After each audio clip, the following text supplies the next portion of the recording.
Bienvenidos a un nuevo capítulo de Más Bienestar. Como siempre, trabajamos sobre lo esencial en la vida, el bienestar, el estar bien. Por pedido y solicitud de ustedes, seguimos ampliando nuestra serie de capítulos sobre Hay vida después del cáncer. Nos encontramos en el año legislativo de lucha contra el cáncer que lidero y que ha tenido una altísima receptividad, reconocimiento e impacto en muchísimas comunidades. He contado con el privilegio de alianzas poderosas e influyentes de academia, de gremios, sociedades científicas, de instituciones como el Instituto Nacional de Cancerología, la Liga de Lucha contra el Cáncer, que han contribuido de manera significativa para que visibilicemos, para que trabajemos un tema tan desafiante como es el cáncer. Hay vida después del cáncer, sin duda alguna. La historia nos está mostrando, en la medida en que la medicina y la ciencia van avanzando, que tenemos muchísimas oportunidades y probabilidades que son esperanzadoras.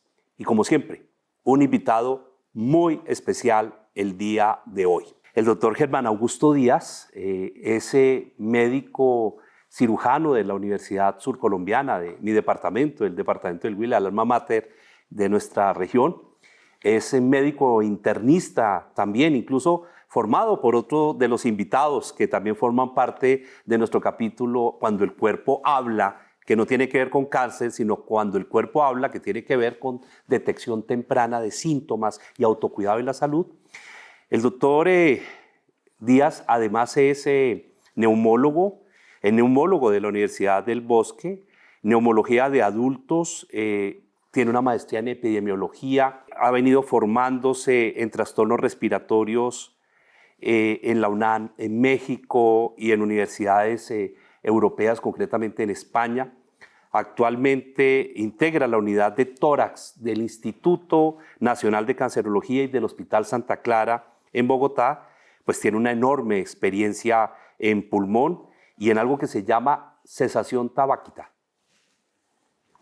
Eso vamos a tener que explicárselo a todos quienes nos acompañan el día de hoy. Actualmente es el vicepresidente de la Asociación Latinoamericana de Tórax en el capítulo de tabaquismo. Así que es un honor tenerlo con nosotros. Muchas gracias por aceptar la invitación, doctor Díaz. Muchas gracias a usted, senador. De verdad es un placer estar acá, acompañarlos y compartir un poco de lo que sé con todos ustedes y poder responder y resolver las dudas que tengan. ¿Qué es y por qué estamos en esta crisis que se llama cáncer de pulmón? Un experto como usted, uno de los cánceres con mayor incidencia, con mayor prevalencia y con mayor mortalidad, lamentablemente. ¿Cómo llegamos? Nuestra mirada es una mirada formativa, anticipatoria, constructiva, no alarmista, ni decepcionante, ni frustrativa. Entonces, ¿cómo llegamos a este tema del cáncer de pulmón? Pues verá, senador, el cáncer de pulmón es una de las neoplasias que, como usted lo dijo muy bien, aunque no es de las más frecuentes, sí sabemos que es una de las más letales que existe. Por lo cual, pues la persona que llega a tener esto prácticamente está casi condenada a fallecer o a tener diferentes, digámoslo, formas de que se presente diferentes comorbilidades, alteraciones o daños en el pulmón principalmente. ¿Cómo se detecta tempranamente el cáncer de pulmón? ¿Cuáles son los síntomas a los que deberíamos de verdad prestarle muchísima atención cuando el cuerpo habla para detectarlo oportunamente? Existen muchas manifestaciones del cuerpo hacia el cáncer de pulmón. Sin embargo, estas manifestaciones son tan generales que la gente lo pasa desapercibida. Entre ellos tenemos la tos. Son tos persistente, generalmente más de 4 semanas o un mes. Pérdida de peso, tos con sangre, podrían ser algunas de las diferentes manifestaciones. Pero esto no se da en todo el mundo, o sea, en algunos llama la atención nomás la pérdida de peso o de pronto fiebre inesperada sin ningún otro síntoma más. Sin embargo, lo que sí pesa o sí vale mucho la pena tener en cuenta son los riesgos o los factores de riesgo que tiene la persona para presentar esto. Bueno, pues ahí entramos en lo que a muchos no les gusta que hablemos sobre el problema del tabaquismo, del fumar, las consecuencias que ello trae. Psicológicamente, mi profesor de esta materia se llamó, ya no vive, Simon Bramsky, un psiquiatra muy reconocido, quien tuve el privilegio de tenerlo como tutor mío. Los primeros libros que se escriben sobre cáncer de mama en Colombia y cáncer de pulmón desde el punto de vista psiquiátrico y la aproximación a la contención psiquiátrica y psicológica fue del maestro Simon Bramsky.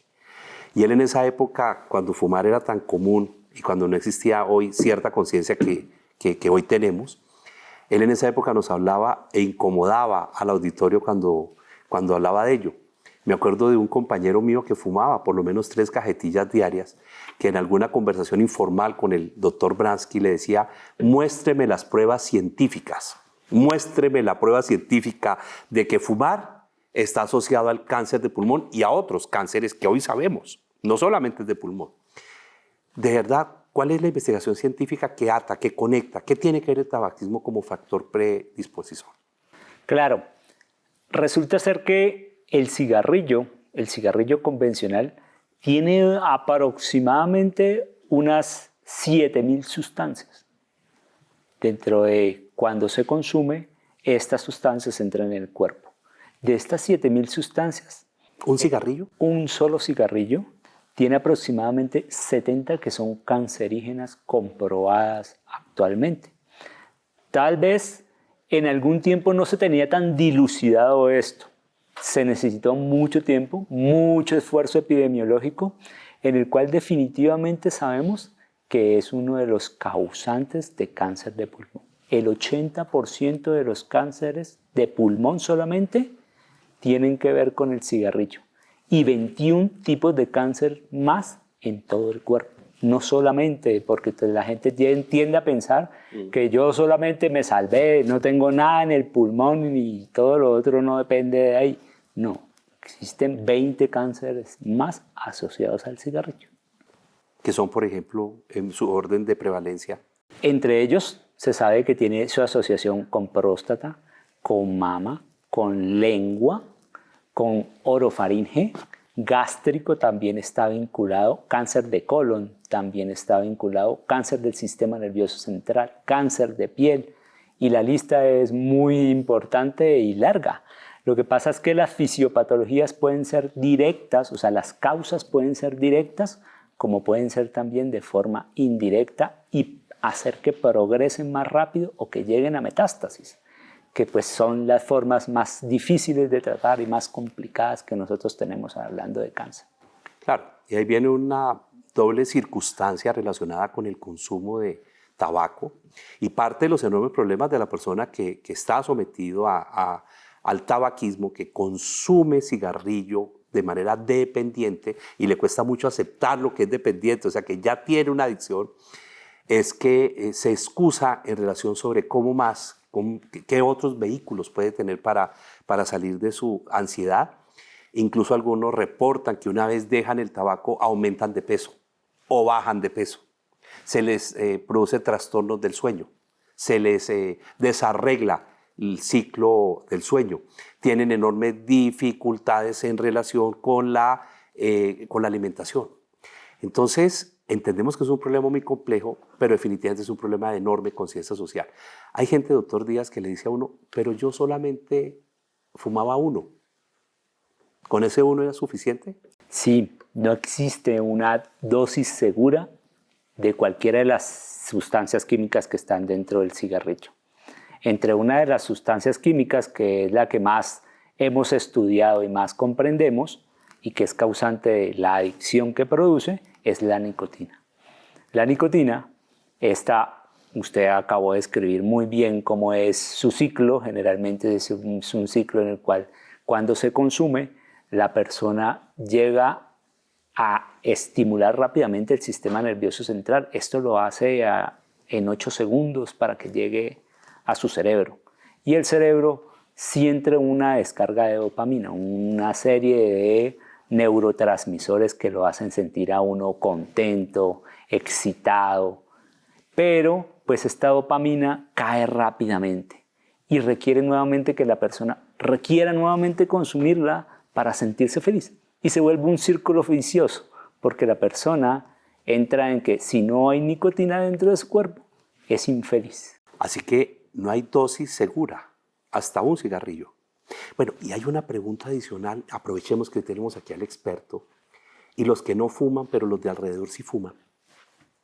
Sí, eso lo llamamos tabaquismo de segunda mano y tiene las mismas condiciones de fumar. Inclusive se llega a decir por diferentes estudios que puede ser todavía más perjudicial, porque la primera persona que consume el cigarrillo utiliza su pulmón de filtro, botando los gases más tóxicos o las concentraciones más tóxicas que ni su mismo pulmón puede consumir y lo disemina en el ambiente. Y la persona que está al lado de él, pues consume esa parte toda más tóxica, más concentrada.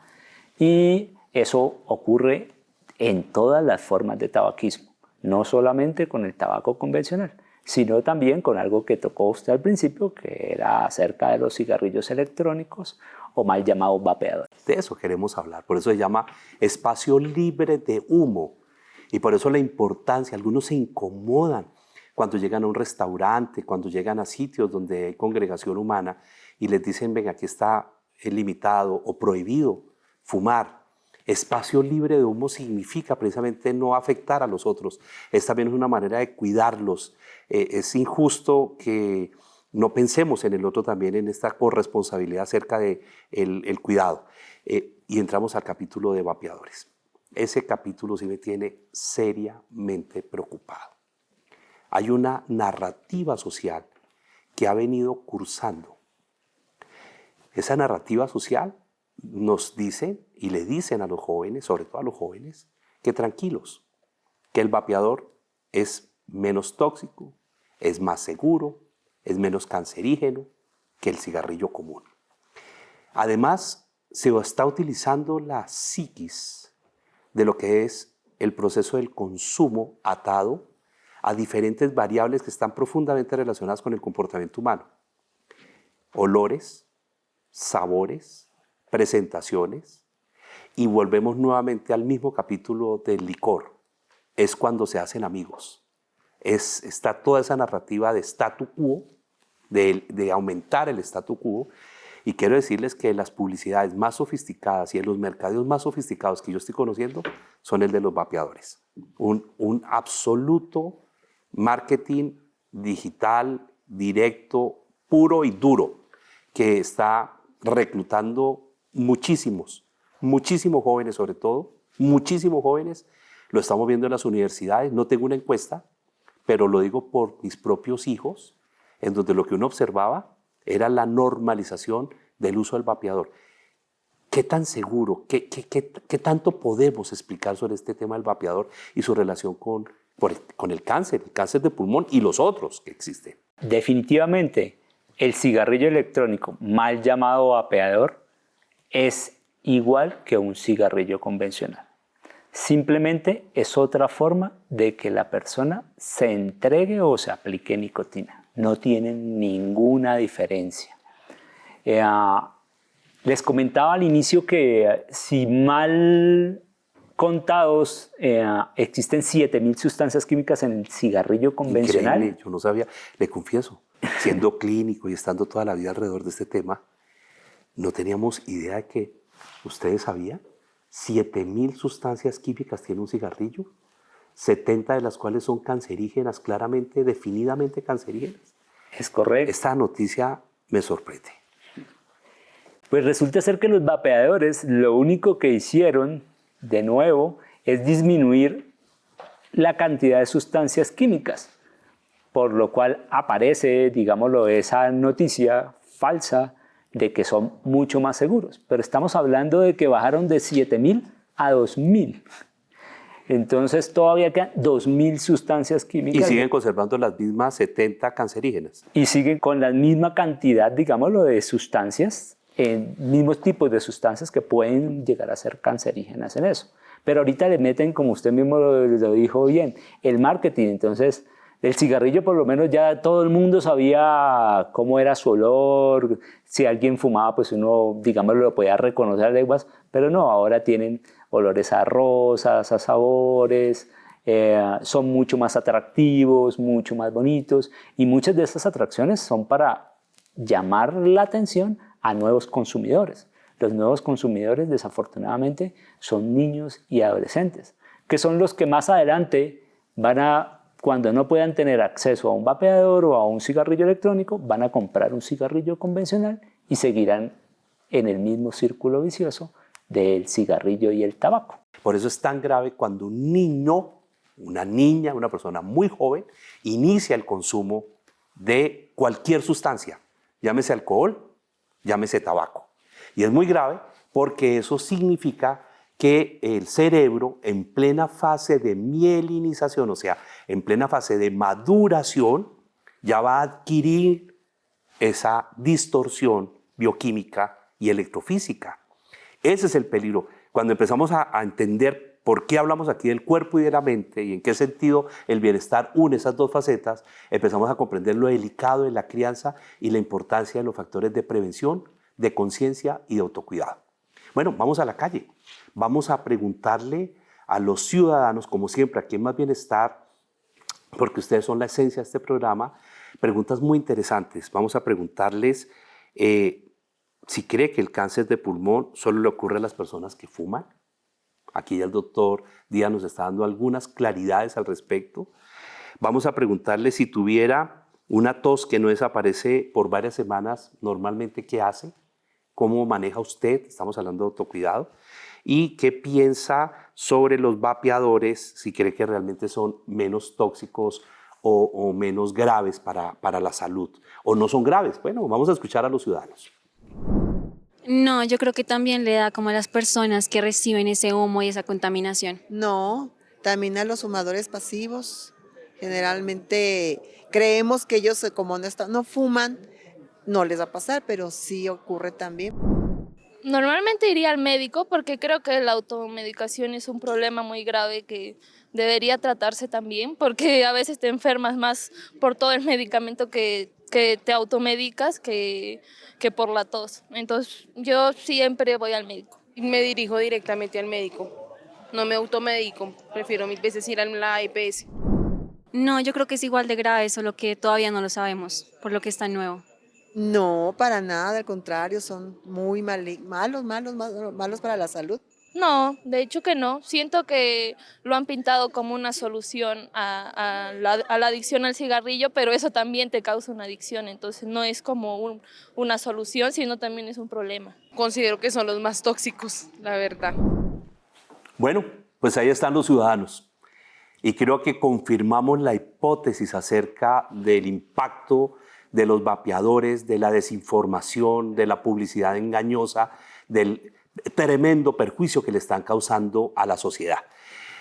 Doctor Díaz, el cáncer de pulmón, concretamente su especialidad, en donde hoy reconocemos el enorme trabajo que están haciendo desde el Instituto Nacional de Cancerología, el Santa Clara, que es un referente también, ¿no? Yo roté por allá brevemente hace muchos años. ¿Por qué el cáncer de pulmón es el que se está detectando más tardíamente? Es correcto. Primero, la mayor parte de los síntomas son muy generales, son muy, digámoslo, inespecíficos.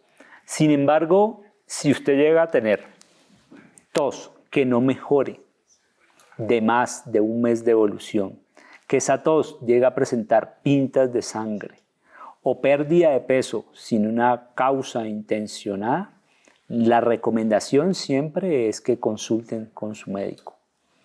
Desafortunadamente, en Colombia y en el mundo, el 80% de las personas a quien se les diagnostica cáncer de pulmón llegan a tener estadios avanzados. Y esto hace o se dificulta que nosotros les podamos brindar todas las posibles opciones terapéuticas que tenemos. Aunque cada vez son mucho mejores con las tecnologías que tenemos, pero entre más tardío se consulte, más dificultad vamos a tener de poderlo tratar. ¿El cáncer de pulmón detectado a tiempo, qué pronóstico tiene? En los estadios primarios o principales podemos llegar a a decir que se pueden curar En estadios tempranos. en estadios tempranos. Desafortunadamente, como le decía, senador, la mayor parte, hasta el 80%, llegan en estadios avanzados. ¿Cómo puede un ciudadano, bueno, además no le he preguntado, qué tanto la historia clínica familiar, la asociación con antecedentes impacta el cáncer de pulmón? Acá cuenta mucho el factor de riesgo. Las personas que fuman actualmente o han fumado de forma importante tienen que consultar. De forma importante nosotros calculamos más o menos unos 20 paquetes al año. Deben consultar con su médico. 20 paquetes. 20 Quien haya paquetes consumido al año. consuma 20 paquetes al año. Sí, señor. Eso sería un consumo moderado para algunos. Claro, claro. Las exposiciones a polvos inorgánicos, grandes exposiciones, las personas que son mineras o que tienen exposiciones importantes a diferentes tipos de polvos inorgánicos, también deberían consultar a su médico frecuentemente si llegan a tener síntomas como estos.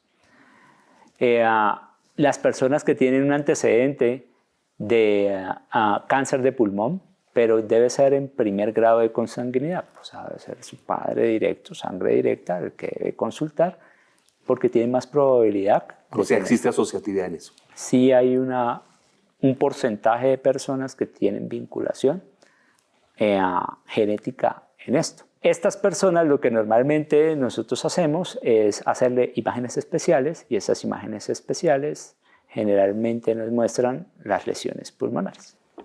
Yo quisiera recalcar sobre algo que me parece tremendamente importante en nuestro capítulo es hay vida después del cáncer y, por supuesto, respirar sin miedo. El cáncer de pulmón, concretamente, que es uno de los de más alta incidencia en Colombia y en el mundo, detectado a tiempo, precozmente, diagnosticado tempranamente, tiene una altísima probabilidad de ser tratado eficaz, positivamente e incluso superado. Es correcto.